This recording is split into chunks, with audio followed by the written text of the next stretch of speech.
Good evening, everybody, and welcome to the JACKOCAR Kia Series. We've had a week break, and now we are back as the playoffs begin in full swing. We're here at Montreal, the circuit Gilles Villeneuve, for round 9. And it's myself, Jake, in the commentary box, as always. Unfortunately, no Austin. He has departed the Kia Series, but I'm delighted to announce that we are joined by Matt for the rest of the season. How are you doing? Hi, I'm doing fan-dabby-dozy. How are you? I'm very good, thank you. I can't wait to see what happens here. Canada's always a track that tends to produce excitement, drama, aplenty, and I'm expecting to see more of the same here this evening. We've got 19 drivers. We should have 20, but Wace actually disconnected in the build-up to this. There were a few issues, which is why we haven't started on time. And, you know, this is why we're not the Cup Series, some people would say. Yeah, you can tell it's Kia Series. Nevertheless, we've got should have an exciting race, and we should have the first driver out on track very soon, which, if what I've got in front of me is correct, should be Dark Shadow. So I will go with Dark Shadow now. Yeah, they're just coming out the pits. That was absolutely perfect timing. And yeah, they're going to go onto a track now to start their out lap. And this is a slightly unusual one. Obviously, everyone here gets one shot to do a lap in qualifying here at JACKOCAR. And this is going to be a tough one for the drivers because it is so easy to invalidate your lap around here.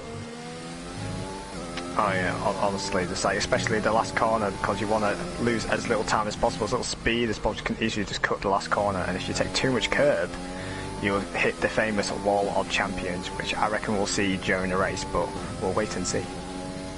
Yeah, definitely, and that's the most frustrating feeling of all. You could have had the best sort of 12 corners of Canada you feel like you've ever done, and then you invalidate the last chicane. There must be no worse feeling than that. Oh, honestly, no. I've lost many front wings and punctures in my time racing around here. So we're going to follow Dark Shadow around a lap of this track. 14 corners make up this circuit. It's essentially a street track in many ways, although not the conventional street track, you could argue, as opposed to some of the more normal ones we see as Dark Shadow starts their lap with a very conservative run onto the pitch straight. And I'm going to let you take us for a lap around this track.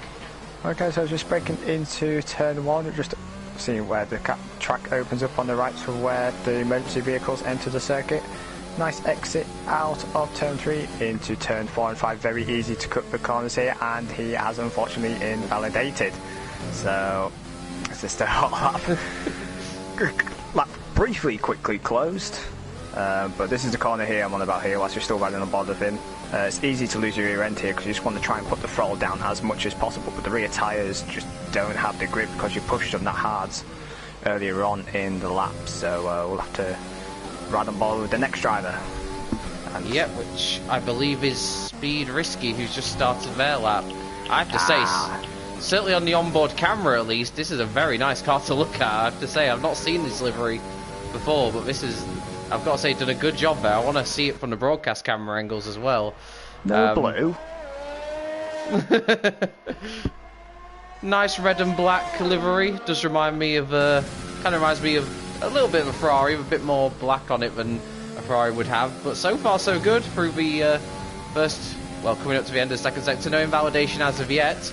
And yeah, coming into this very tricky hairpin, of course, the entry to this corner was a scene of that horrific Robert Kubica accident many years ago, which thankfully escaped without any significant injuries.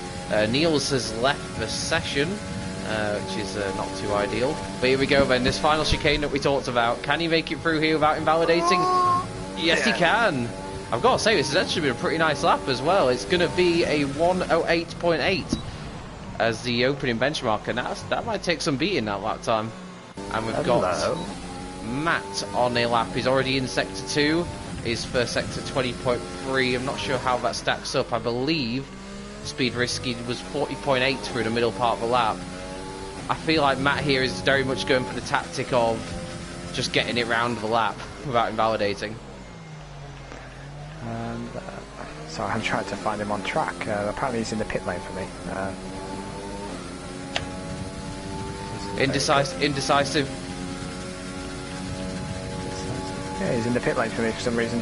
He's not on track for me. Yeah, he's coming around the final corner on my screen. That is Ah dear, this is going well. Across the line then, he's got a 108.8 to beat. I can tell you he's not going to beat that, but he goes into second on a 112.5. And we've now got Jacko on a lap, or we did have, but he's already invalidated. So not good for Jacko. I'm just saying, now I can ride on board with Matt. Now he set a lap now, so I don't know what that was about, game. So thanks for that. It's Jess on the lap. Yep, Jess has just begun her lap, which is a good thing because we don't need to watch Jacko anymore because he's invalidated. Sorry, Jacko. Unacceptable, Jack. Supposed to be setting an example in your own league here. with his highlighter style car with the very luminous colours. Yeah. Look good from the back of the grid, that though. And unfortunately, Matt's only going to last 1 week in comms. That is understandable. Let's see then. If I had to guess, I would suggest that Jess probably will be aiming to try and beat Mackie's lap time. I think she's a couple of attempts off at the moment. We've got a yellow flag in sector 3. Oh, it's just Dark Shadow that's retired from the session. We've got, I think that's Bill, who's also on a lap, who I'll switch to once Jess is across the line. Hopefully she can get through the final chicane without an invalidation. Takes it very easily, I'm not surprised. Just to make sure she doesn't invalidate. Does she go ahead of Indecisive or behind? It's just behind by half a tenth of a second. Where she lost that time was at the right hand hairpin before the main straight. She went really deep, and she'll be kicking herself now. Not kicking herself as much as Bill though, because he's the latest driver to invalidate his lap. So we haven't got Bill, who's going to be setting a lap time. We've got Newgarden, who will be the next driver, and he's just starting his lap now, coming into turn 1. And so far, I'm just trying to work this out. We've got about, I think it was 6 drivers that should have done lap times, and we've only actually got 3 times on the board. So like, even if you just set a lap time, you're going to be in a good position on the grid here. Well, as it stands, we've got Indecisive on the front row, and he's 3.7 seconds off pole. You'd love to see it. I thought at the time that speed risky time was going to be very, very good, and it's definitely looking that way so far. That's a real benchmark to beat there, but it looks like Newgarden's invalidated as well. Oh no, this is not going to plan for these drivers. And yeah, I don't think I'm going to ride on board with any more drivers, because every driver I've ridden on board with, they've invalidated. You're lucky in the sense that you're not streaming, otherwise you'd have an issue there. I'm now watching Dan's car, who is the next driver to start a lap. And, now Jess has left the session as well. I tell you what, I think there's some server issues this evening. Because there's a lot of people that keep disconnecting, which is not ideal. Yeah, it's quite unfortunate, but hopefully someone's fixed this. Dan is purple in the first sector, according to my screen, so this is a lap to watch at the moment. Yeah, it's a good first sector, 19.4. That I think both Indecisive and Jess were in the 20s, so it's definitely more closer to Speed Risky's lap time at the moment. Now, if I remember rightly, it was 40.8 for the middle sector for Risky. What's Dan's car on, who is 8 tenths shy of that, but still looking very good to slot himself in that huge gap between first and second. Should he get this last part of the track right. Sounds easy enough, but when you've got a final chicane to get through, it makes it not so easy. Oh, I definitely not. This last corner here, think how late should I dare to brake? That looked like a bit of a corner there, but it must have been right on the cusp of track limit now that it's the shortest line. 109.6. Not a bad lap, actually. Comfortably into second. He did derate towards the end of that lap, though, so I wonder if some drivers want to maybe take it cautious in the middle sector but use more of the battery on the main straight. Now, I'm on board with Mr. John here, but he is, based on what I just saw from his last couple of corners, he's not pushing that hard. 20.6 for the first sector is not overly competitive. I just wonder if he's once again taking the approach of just getting a lap time in. Yeah. Well, it looks like he's slightly gaining confidence now through his middle sector, but he's going to be nowhere near the 40.8 middle sector benchmark. Yeah, he's over 2 seconds adrift of that, but could be good enough for third. I'm looking forward to seeing Basil, who's on an outlap at the moment, because he usually runs the 0506 Classic Renault livery, He's now upgraded it, as he would say, and to the 07 look. So I'm interested to see how that looks on the track. Oh, Mr. John invalidates through the final corner. Got the entry to that all wrong, and decides to take his anger out on the wall. What's that wall ever done to you? I know, that poor wall. What we got, Baz event, if I can find him on board. Yeah, 19.8 per sector. I'm going to go on a broadcast camera angle for this lap because, yeah, there you go. That's his take on the 07, 08 style Renault livery. Thoughts in the chat if you want. I think it looks quite good actually. It's a good impression. He's clearly a big Renault fan. This is going to sound crazy on board. It reminds me of this year's Williams riding on board. I don't know why. Oh, I see what you mean. Yeah, I think if it had a bit more blue, I think it would be almost like a direct replica of it. I like the orange on the rear wing and the side pods. That definitely sets it apart a bit. It's different. Well, that's what I like about it. It's an unusual colour scheme. Yeah, Baz is definitely bringing those old Renault liveries to life, and he's going to go up into third place on a 110.4. Now, currently on an out lap, and there's someone else is on a lap at the moment, but Niels is going to set a lap on a medium compound tyre, so he's going to go for the alternate strap, which is interesting. You know, you were talking about a car looking like this year's Williams. Cloud Mozza's just coming up to the final chicane. Now that is this year's Williams. Oh, let's have a look here. So I just rode on board with Waze, and as I was about to start his lap, he's got a puncture on the front right, so he's going to set a lap with a punctured tyre. No, he's not going to bother. Oh no, that's disappointing. I wanted to see that. Yeah, I think he's been pushing too much on his out lap. He's still got a valid lap though, so does he still want to set one lap? That is unusual. I've not seen that all season. A punctured tyre in qualifying. Oh! How is he still going? No, this is sensational. I almost want to watch this lap. This is quite something. I mean, he's a bit off in the first sector, but he'll make it on the straight. Yeah, he's going to be one problem here. I'm just on board with Vitinho because he's only just behind Waste on the road. So I think, oh, it's okay. Waze has pulled way off the racing line for Vitinho. Vitinho on a lap then. The Brazilian driver through the middle part of the lap. Still no one really getting overly close to risk his lap time. Is Vitinho going to be the driver that could do it? His sector times aren't too bad at the moment. He's a little bit wide the hairpin, but if you straighten the car up for a good exit, you don't lose that much time doing that. No, definitely not. You sort of have to compromise the entry then, open it up for the straight. It's one of those niggly corners that you sort of have to sacrifice entry for exit. Khalifa commenting in the chat, but he definitely says he likes Baz's livery more than Jacko's.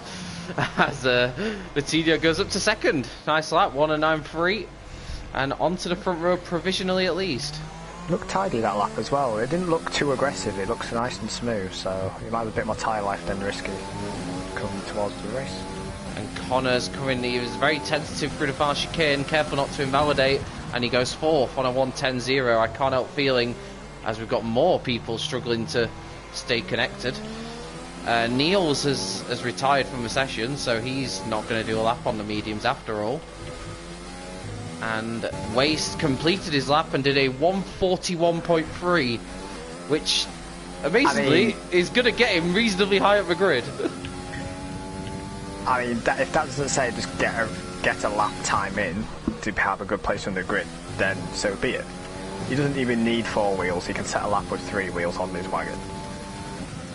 Fair play, fair play. Did the good job not to invalidate. Jack G is on a lap and it's a good middle sector again. I reckon this could be a contender to go in the front row if he can hook up this final part of the lap. It's all about how much does he want to risk it over this last chicane. We've seen different strategies with very differing results when it comes to this last chicane so far.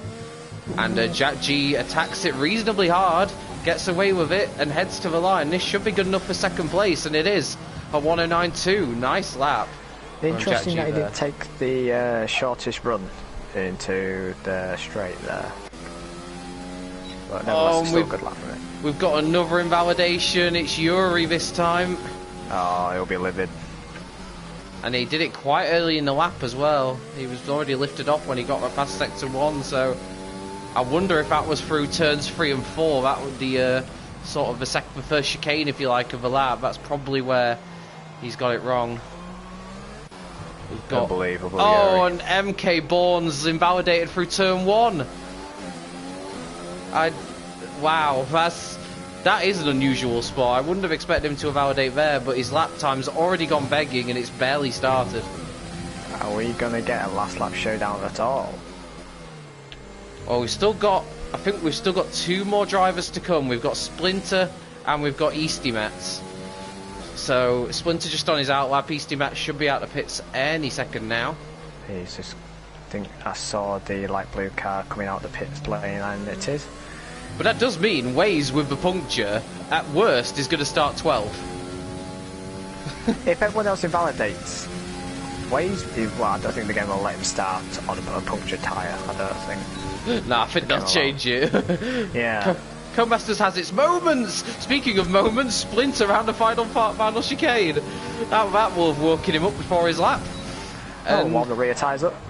Yeah, make sure you get heat in them, no problem at all. Splinter through the first couple of corners, and he's survived them. The first big test is this chicane here. Got to pick the braking point exactly right. Looks pretty smooth. Let's see what the first sector holds for him.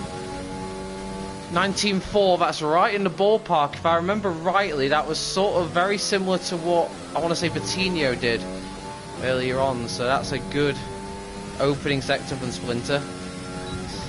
But can he keep it going for the rest of the lap then?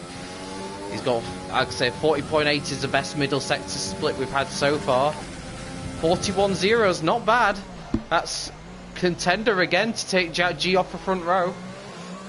Ooh, a bit tentative on the power there. That could lose him a couple of tenths. That car's looked twitchy all the way through this lap, it has to be said. But he's wrestled it round. He got Easty Mats on a lap as well. We'll switch to him immediately afterwards. And Splinter round the final corner. He gets through it this time. No oversteer on exit. Will this be good enough to put him on the front row? No, it isn't. Only third. He lost a bit of time in that final sector. You mentioned a bit tentative out the hairpin, and maybe that's what cost him.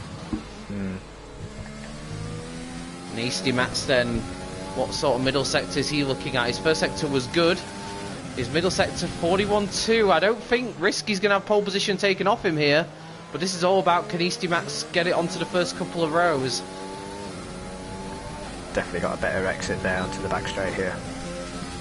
Yeah, let's see if he can just get it through this final chicane. Waze started 11th as it stands. That's quite incredible, really. Easty Mats gets it through the final chicane. I think he was a bit tentative there. Didn't want to take any risk. But across the line he goes. And I think that's only going to be 5th or 6th. P5, I think, for Easty Mats. Yeah, P5. He would have hoped for a little bit more there. Where did that lap come from, though, from Risky? Yeah, that's a stunning lap. It looked great looks super quick on board. It's very rare that someone who goes out, who's that early in the running order for qualifying does that, but fair play. Risky on pole. We got Jack G in 2nd, Splinter 3rd, Patino 4th, Easty Mats 5th, Danscar 6th, Connor 7th, Mozza 8th, Bazza in 9th, Indecisive 10th, Jess in 11th, Waste with his punctured tyre in 12th, and then the rest of the drivers didn't manage to do a lap. And 141.3. No, that's not round Spa, it's round Canada. Waste just commenting in the chat. He said he had a puncture on the outlap. He didn't hit the wall though. That's so did someone lose a bit of their front wing and he ran over it? That's the only thing I can think. That's very bizarre. I've never known that to happen before. He thinks he could have had a chance for pole otherwise, but I guess we'll never know now. But at least he's ahead of 8 drivers still. And for some of these guys, I think the likes of Indecisive and Jess, they're probably looking at their best qualifying of the season in 10th and 11th. So good job from those guys. Slow and steady. Yep, slow and steady wins a race. And that's not going to be the end of the talk of penalties, because in the race, I think it's going to play a huge part as well. Can we take a bet on who is going to get the most penalties this race? think anyone might get disqualified? On the cusp. By the way the qualifying performance was, I do think we'll be on the cusp. One thing is for sure, based on what he did in qualifying, Risky's going to take some stopping in this race. How come Waze is starting in P20? I thought he set a lap. Yeah, I thought he did as well. Why is he? Unless he got a penalty or something. Did he? Is it because he had a punctured tyre he had to brake park firme? These are very uncharted territories for me. I might have to do some reading up about this after the race. In terms of starting tyres, well, quite interesting actually. A lot of the people outside the top 10 are opting to start on softs. There's only Niels and Jacko starting on mediums. Of course Jacko would go for the alternative strat, he has to make it interesting. I'm a bit surprised. Usually outside the top 10 you don't usually see most drivers going for the softest tyre, although looking above me, I mean no one's commented on it in the chat or anything from one of the drivers, but it doesn't exactly look the brightest of conditions out there, so who knows, maybe we've got some rain coming. This is one thing I wish in future games would let us know the weather forecast was like something in the top left or top right of an ETA or when the weather conditions change. Because it can go one way or the other, and the rain around Canada always makes it a spicy race, and as Bill and Niels appear to have collided on the formation lap, so they'll be on cold tyres. Yeah, not what you want going down into turn 1. Just some inside information from Catboy Key. I think he did as well. He was asking, did Waze join midway through qualifying? I believe he did. I think he did, yeah. Yeah, if he apparently, if that happens, the game sends him to the back of the grid for some reason. So that's a +1 for Codemasters already, and we've not even started. But that's really unfortunate for Waze because he did so well to get that punctured lap in, and it all counts for nothing.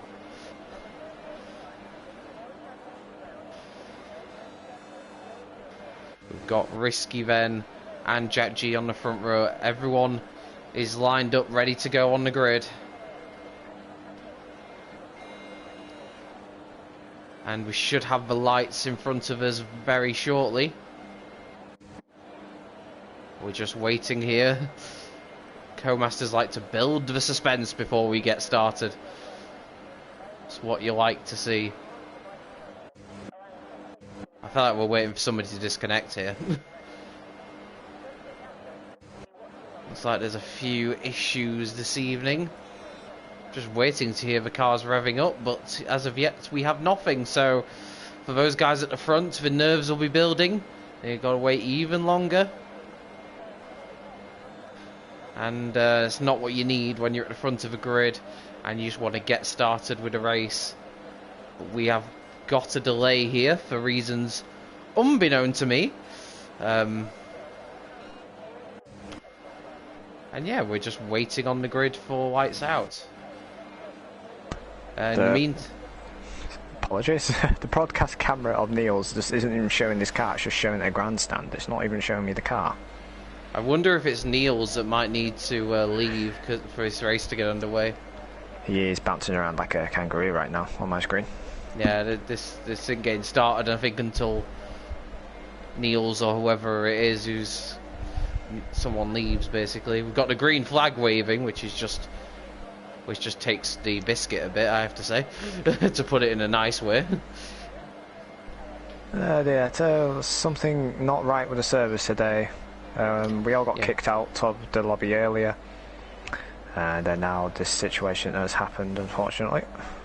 Yeah, don't worry, I'm going to keep flicking between broadcast and TV angles just so anyone watching the stream doesn't think it's frozen. It hasn't frozen, honest. Catboy's Keys comment, Marshall's arm's going to fall off if he carries on.